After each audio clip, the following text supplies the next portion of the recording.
Bienvenidos a Perspectiva Bíblica, el estudio de la Escuela Sabática Semanal.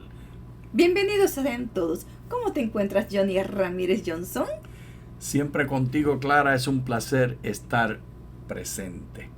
Y esto Gracias. Es así ya por 45 años de amor. Clara, estaremos estudiando esta semana un estudio muy especial.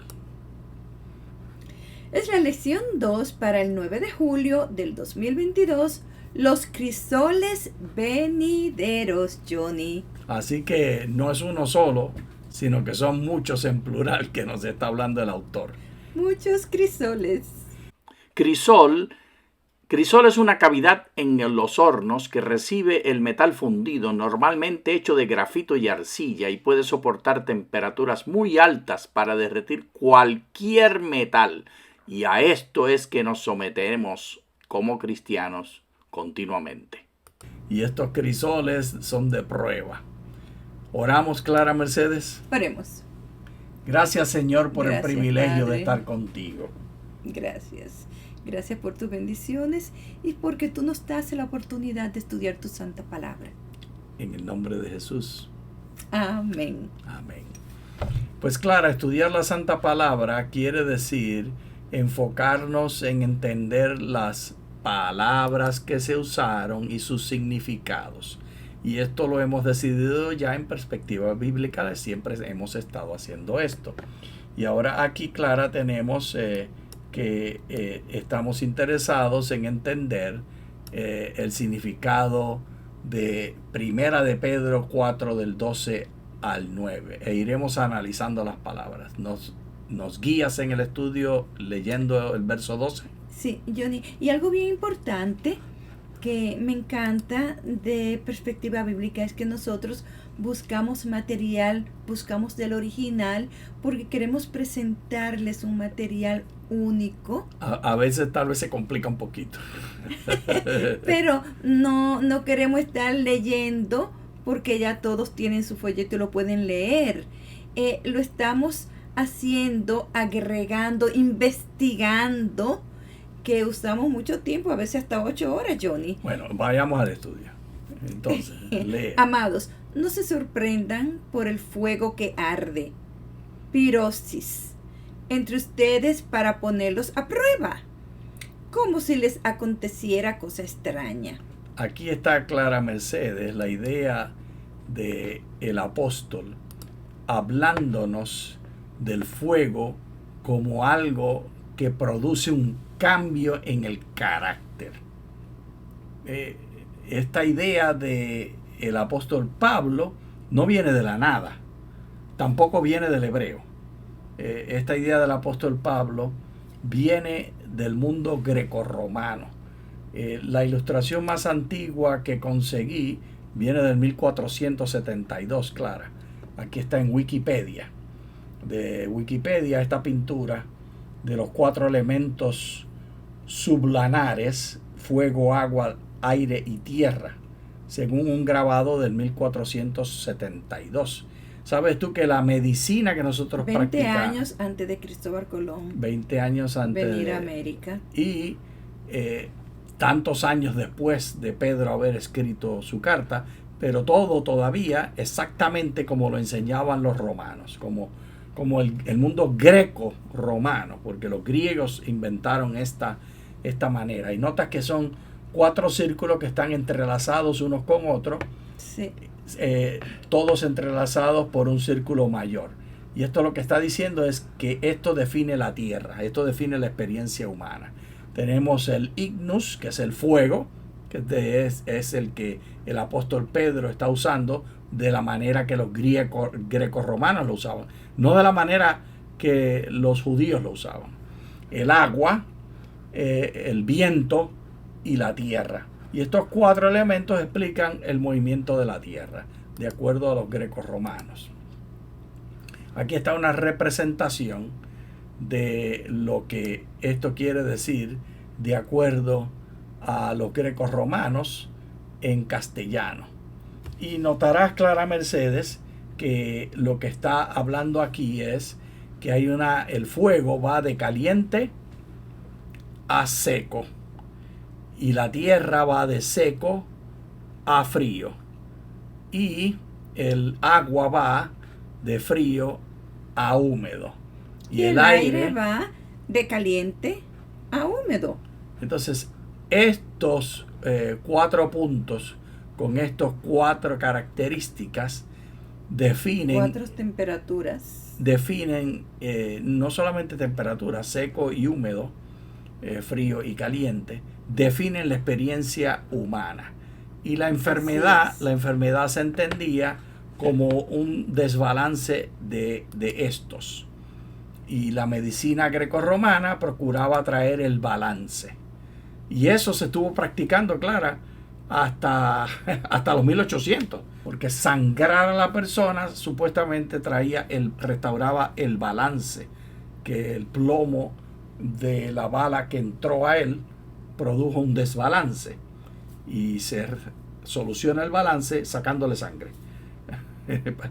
Entre seco y húmedo, entre caliente y frío.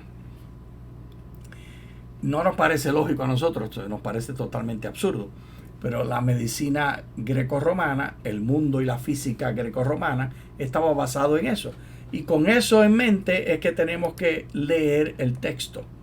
Así que vuelve a leer el texto. Amados, no se sorprendan por el fuego que arde. Entonces, este fuego que arde está caliente, es lo que está haciendo referencia. El fuego que arde, el pirosis, no se sorprenda por ese calor que están experimentando en su vida. Entre ustedes para ponerlos a prueba como si les aconteciera cosa extraña. Entonces hay un desbalance que el Señor Dios está balanceando porque Él tiene un plan para ustedes. Es lo que Pedro está diciendo. Utilizando esos 4 ángulos, miremos la traducción de Thayer de la palabra piros. Un ardor. A. La quema por la cual los metales son tostados y reducidos. B. Por una figura extraída del fuego de un refinador. 1. Calamidades o pruebas que prueban carácter. Así que esta palabra pir, la raíz según el Theological Dictionary del Nuevo Testamento, el Diccionario Teológico del Nuevo Testamento, en el mundo griego y helenístico, el uso general. Literal es fuego en sus diversas formas y usos. Por ejemplo, para quemar, iluminar y calentar. El fuego es un poder benéfico y civilizador, pero también una fuerza destructiva y aterradora. En la guerra destruye barcos, en las ciudades, etc. Pero industrialmente sirve para purificar metales. Transferido. El fuego denota violencia, irresistibilidad, deseo y anhelo. Figura en varias expresiones, por ejemplo, echando aceite sobre las llamas de la sartén al fuego. Y esa clara de la sartén al fuego es una frase grecorromana que ha llegado hasta el mundo castellano. Yo crecí escuchando esa frase. Esta persona nunca le va nada bien. De la sartén se va al fuego. Imagínate, si tú estás hirviendo en la sartén, ¿cómo está la cosa? Está caliente. Muy difícil. Pero te sales de la sartén y ¿a dónde que caes? En el fuego. Así que no se pone nada mejor. Y en filosofía... En filosofía, el fuego es uno de los 2, 4 o 5 elementos. Para Heráclito es el material básico. El mundo es el juego del fuego en varias formas de cambio, a saber, del fuego al agua, a la tierra y viceversa. La razón por la cual habla aquí nuestro diccionario teológico de que son 2, son 4 o son 5 es porque dependiendo del filósofo es la cantidad, pero la más popular es la que Heráclito escribió y describió con los 4, que son los que ya hemos mencionado, que no solamente imperaban en el tiempo grecorromano, sino que siguieron hasta los 1800. Hasta el día de hoy, en algunos casos, surge esto, Clara. Por ejemplo, en las personalidades hay teorías psicológicas que hablan de esas 4 características también. ¿Puedes leer? En el estoicismo, Toda la realidad es física. La sustancia más pura es un aliento de fuego racional que da forma, sostiene y gobierna todas las cosas. El mundo es una forma del fuego primario, es un ciclo sin fin.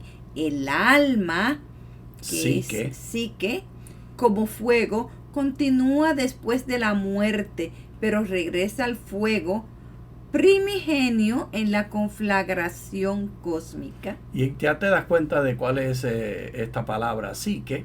Es la mente.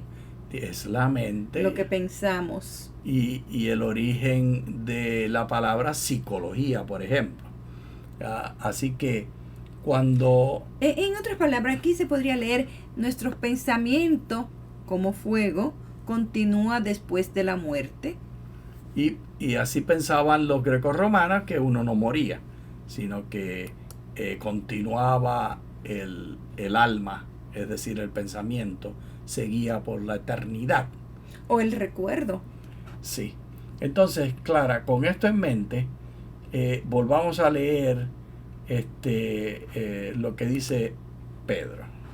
Amados, no se sorprendan por el fuego que arde entre ustedes para ponerlos a prueba, como si les aconteciera cosa extraña. Entonces le está diciendo al cristiano que en el mundo grecorromano, donde sabemos que Dios, el que gobierna todo, nos permite estar vivos y participar de la vida, Él es el que está en control del fuego que arde. Y el apóstol Pedro lo que está diciendo es ese balance del cual hemos hablado anteriormente, entre el fuego, el aire y la tierra. Dios es el que está controlando ese movimiento entre lo caliente y lo seco. Y no debemos estar preocupados y asustados, sino debemos estar en confianza en las manos de Dios. Entonces, Clara Mercedes, el fuego del cual Pedro habla está relacionado con esa visión de que todo está entrelazado, y el aire está alando al fuego y el agua está alando al fuego. Son los dos extremos, entre lo seco y lo húmedo, entre el calor y el frío.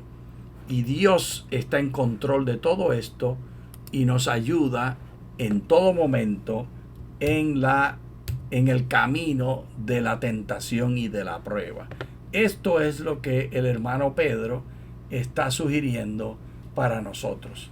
Pero él dice más. Leamos el próximo verso. Antes bien, gócense a medida que participan en las aflicciones de Cristo, para que también en la revelación de su gloria se gocen con regocijo. Y ahí te das cuenta que está haciendo alusión a esto.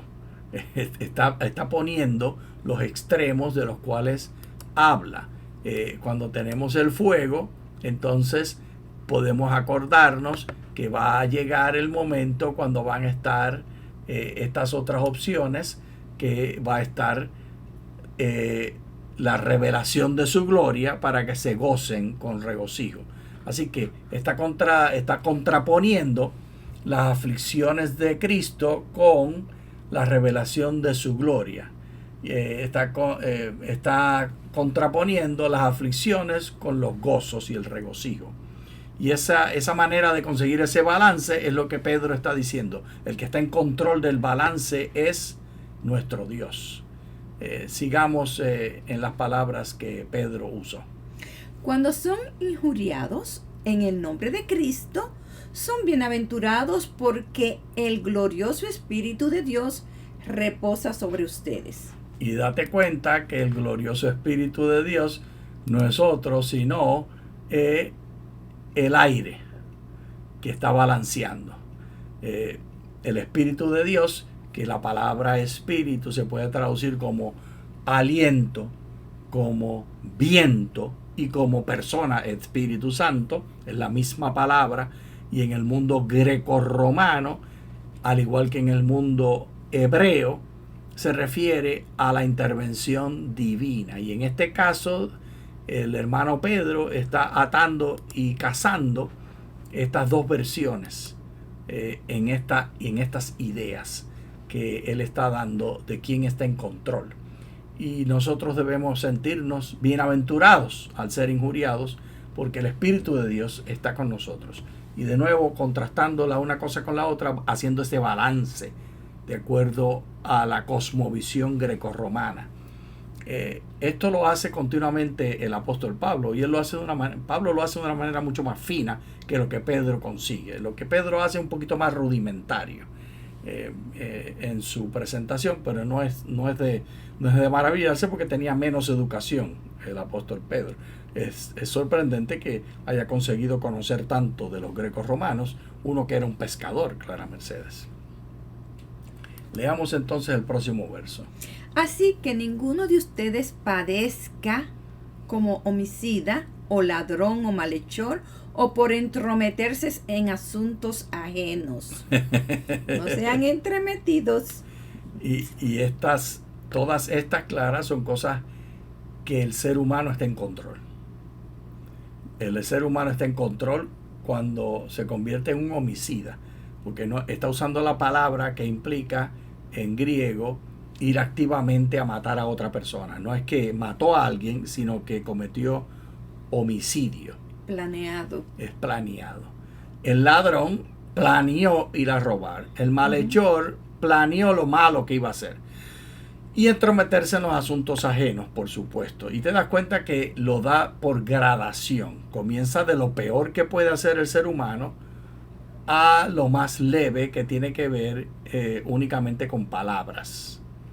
Y cuando padecemos por causa de lo que nosotros hacemos, está también en las manos de Dios.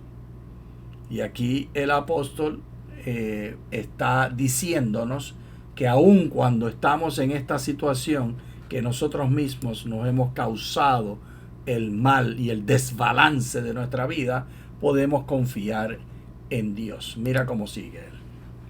Pero si alguno padece como cristiano, no se avergüence, más bien glorifique a Dios en este nombre.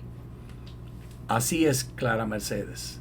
Ahora él se va al otro lado del balance. Por un lado puede ser que tú te lo buscaste, por otro lado puede ser que no te lo buscaste, pues no tengas vergüenza. Así que el contraste entre la vergüenza y la culpa. La vergüenza es de algo que tú no tuviste control y que tú no buscaste y que no hiciste activamente, sino es algo que recibiste. Y en este caso, el otro se debe evitar, y debe glorificar a Dios en medio de la experiencia. Y no resulta fácil, Clara. Y de nuevo, aquí es que se nota un poquito se siente un poquito torpe el proceso que el hermano Pedro está haciendo. Pablo siempre es más gracioso, más gentil, utiliza las maneras de pensar grecorromanas de una forma más educada y aceptable, y al paladar resulta más fácil de entender. Léenos los próximos versos. Porque es tiempo de que el juicio comience por la casa de Dios. Y si primero comienza por nosotros, ¿cómo será el fin de aquellos que no obedecen al Evangelio de Dios? Así ves de nuevo el contraste, los dos lados de este mundo físico y de este mundo médico y de este mundo filosófico que los grecorromanos tenían. Pues Dios está en control del tiempo. Dios está en control de cada uno de los elementos anteriormente mencionados. Dios está en control de la vergüenza, Dios está en control del padecimiento. Y todos estos controles que Dios hace nos llevan entonces a considerar la salvación. Lee los versos 18 y 19. Y si el justo con dificultad se salva, ¿en qué irá a parar el impío y pecador? Por eso, los que sufren según la voluntad de Dios, que encomienden su vida al fiel Creador, haciendo el bien. Y esto es la parte más confusa de este mensaje. esta idea de la dificultad de salvación no es una idea hebrea, es una idea grecorromana. El apóstol Pablo la presenta continuamente. Pedro aquí es el único momento que lo presenta de esta forma tan cruda. Él está tomando la idea grecorromana de que el ser humano está en un proceso continuo de prueba. Y ese es precisamente el punto de la lección de esta semana, que es el crisol. Y es de todo el trimestre que estamos pensando de este crisol. Pero en el mundo judío no es así, sino que no estamos a prueba, sino que Dios está en control absoluto de todo. Aquí en el mundo grecorromano hay un balance entre las fuerzas de estos 4 elementos, y parte de ello nosotros tenemos control, que es la vergüenza, y parte de ello nosotros no tenemos control. Y Pedro está jugando con esa visión grecorromana y hablando del mensaje de Cristo en medio de esa visión. Entonces mezcla la voluntad de Dios con la dificultad de salvación de las obras de los impíos. Y ahí él dice, el balance entre la voluntad de Dios y la obra de los seres humanos lo trae Dios, quien es el que encomienda en su vida al fiel Creador haciendo el bien. Ese es el consejo que nos da Pedro para salir de este trauma de indecisión con respecto a la salvación del ser humano. Claro, y en esta lección hemos estado pensando en este proceso de dificultad de salvación. ¿Tú lo experimentas como una dificultad en tu vida? ¿Cómo tú experimentas las palabras que Pedro nos trae de este crisol que nosotros presenta la lección? Estamos enfrentando continuamente estos crisoles que definen la experiencia humana. ¿Tú visualizas la vida así como un fuego de un crisol continuo? ¿O cómo tú lo ves? ¿Cómo tú lo experimentas en tu cosmovisión? Yo experimento que sí tenemos fuegos y tenemos experiencias y momentos difíciles. Okay. Y eso es lo que debemos aprender, glorificar el nombre de Dios, porque recordando Salmos 23, Dios es nuestro pastor y Él siempre está con nosotros. En los momentos difíciles, en los momentos felices, Dios siempre está con nosotros. Entonces, tú sientes que todavía al día de hoy estos 4 ángulos, estos 4 poderes, y lo seco y lo mojado, y lo frío y lo caliente, definen, son la mejor metáfora para definir la vida del cristiano. ¿O cuáles otras metáforas se encuentran el día de hoy? Porque hoy hablamos más bien de libre albedrío, de voluntad, de suerte, del azar. El apóstol Pablo y el mundo greco-romano no tiene azar, no hay cosa de suerte, no hay cosas que ocurren sin pensarlo y sin saberlo. Siempre está en control el como Dios. una consecuencia. Es una consecuencia. Y es una consecuencia del desbalance de esto. Hoy en día no lo explicamos así, sino que los círculos serían la voluntad humana, las acciones de otros sobre mí, las cosas que yo no puedo controlar, que el mundo, vemos el mundo metafísico controlado, por ejemplo, los terremotos.